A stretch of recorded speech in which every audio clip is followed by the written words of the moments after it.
میرے دوست، میرے ساتھی، السلام علیکم۔ امید ہے کہ آپ بخیر ہوں گے،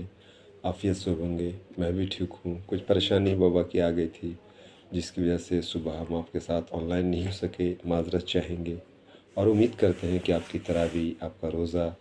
اسی یقین کے ساتھ، اسی حق کے ساتھ، اسی اللہ پہ بھروسے کے ساتھ، اسی اللہ کی ذات کی مدد کے ساتھ چل رہا ہوگا۔ تراویح بھی اچھی چل رہی ہوگی۔ جو رمضان کے فضائل ہیں، جو رمضان کے اہتمام ہیں، جو رمضان کی بندشیں ہیں، وہ بھی بہتر حسن خوبی آپ چلا رہے ہوں گے، پورا گمان ہے۔ اللہ کا شکر ہے، میں بھی ٹھیک ہوں، بہتر ہوں۔ تراویح بھی چل رہی ہے، ٹھیک ٹھاک چل رہی ہے، بڑھیا چل رہی ہے، اچھے رفتار میں چل رہی ہے۔ ایک جو پرابلم ہے وہ تو زندگی بھر رہے گا انسان کا، اس کو ہم روک نہیں سکتے، لیکن آج تراویح کی جو سب سے خاص وجہ ہوئی، ایک آیت، بہت حیرت انگیز وہ آیت ہے، اور ایک جنگ کے بارے میں اس آیت نے جو خاکہ کھینچا ہے۔ سورہ انفال تو پوری طرح سے ایک جنگ پر محیط ہے، جنگ کے قوانین ہیں، جنگ کے تقاضے ہیں، جنگ کے آداب ہیں، لیکن یہ جو آیت ہے جس میں اللہ تعالیٰ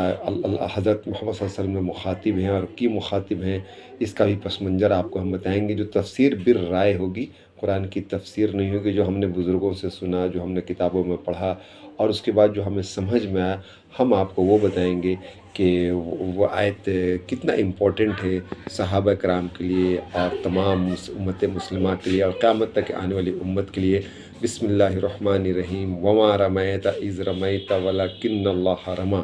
یہ آیت ہے، بڑی امپورٹنٹ ہے۔ اللہ کے رسول صلی اللہ علیہ وسلم کو اللہ مخاطب ہو کے کہہ رہے ہیں کہ اے میرے حبیب، اے میرے محبوب، اے میرے لاڈلے رسول، یہ جو آپ نے مٹی پھینکی، یہ مٹی آپ نے نہیں پھینکی، یہ مٹی، یہ کنکری، یہ مٹی جو آپ نے پھینکی وہ آپ نے نہیں پھینکی، یہ در حقیقت آپ نے نہیں پھینکی، یہ اللہ تعالیٰ نے پھینکی ہے، آپ نے نہیں پھینکی، یہ اللہ نے پھینکی ہے۔ اور اس کے پیچھے کا پس منظر یہ ہے، اب جو میں بتانا چاہ رہا تھا وہ یہ ہے کہ صحابہ سے ایک مسٹیک ہو گئی۔ مسٹیک نہیں کہیے، بائی ڈیفالٹ کہیے، انسانی فطرت میں بائی ڈیفالٹ ہے کہ ایک رائے آئی صحابہ کی، آپس میں بیٹھ کے جب گپے کرتا آدمی تو رائے آتی ہے کہ کل جب ہم کم تھے تب تو ہم فتح ہوئے، ہمیں فتح ملی، آج تو ہم زیادہ ہیں۔ اللہ کی طاقت سے، اللہ کی مدد سے، اللہ کے خزانہ غیب کی مدد سے صحابہ کہیں سے کمزور نہیں ہوئے تھے۔ وہی تقویٰ، وہی مدد، وہی بھروسہ اللہ پہ تھا، لیکن بائی ڈیفالٹ اس انسانی فطرت کی وجہ سے صحابہ اس میں آ گئے کہ آج تو ہم زیادہ ہیں۔ اللہ نے کہا دیکھو یہ فتح جو ہے یہ تمہارے سے نہیں ہوتی ہے، اور تمام صحابہ کے قدم اس جنگ میں، حنین کے جنگ میں اکھڑ گئے، اور تمام صحابہ میدان چھوڑ کر بھاگ گئے، جس کے بارے میں قرآن ہدایت بھی کرتا ہے کہ میدان چھوڑ کے نہیں بھاگ سکتے آپ، چاہے لشکر جتنا ہو، جب آپ اکٹھے ہو گئے ہیں جنگ کے لیے، جہاد کے لیے، تب آپ بھاگ نہیں سکتے ہیں۔ ایک پر دو آدمی، دو کفار ہوں گے تب تو کسی طرح سے نہیں بھاگ سکتے ہیں، ہاں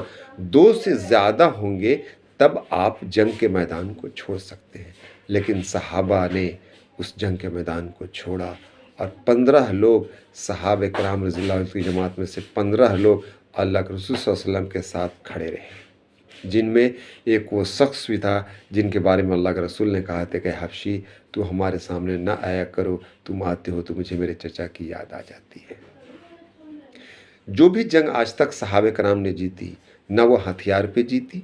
نہ وہ طاقت کے بل جیتی، نہ وہ پیسے کے بل جیتی، اور نہ وہ اپنی تعداد کے بل جیتی۔ جتنی جنگیں اللہ نے جیتی، بدر کی جنگ سے لے کر حضرت محمد صلی اللہ علیہ وسلم کے آخری جنگ تک میں، تمام جنگوں میں اللہ نے اپنی مدد، اپنی نصرت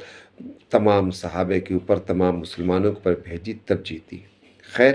وہ قدم اکھڑے اور صحابہ کے قدم اکھڑ گئے، لیکن وہ اللہ کے رسول صلی اللہ علیہ وسلم کو اللہ نے حکم دیا، اور اللہ کے رسول صلی اللہ علیہ وسلم نے وہ کنکری پھینکی، دائیں طرف بھی پھینکی، بائیں طرف بھی پھینکی، اور سامنے سے بھی پھینکی، جس کا صلہ یہ ہوا کہ ایک ایک کنکری نے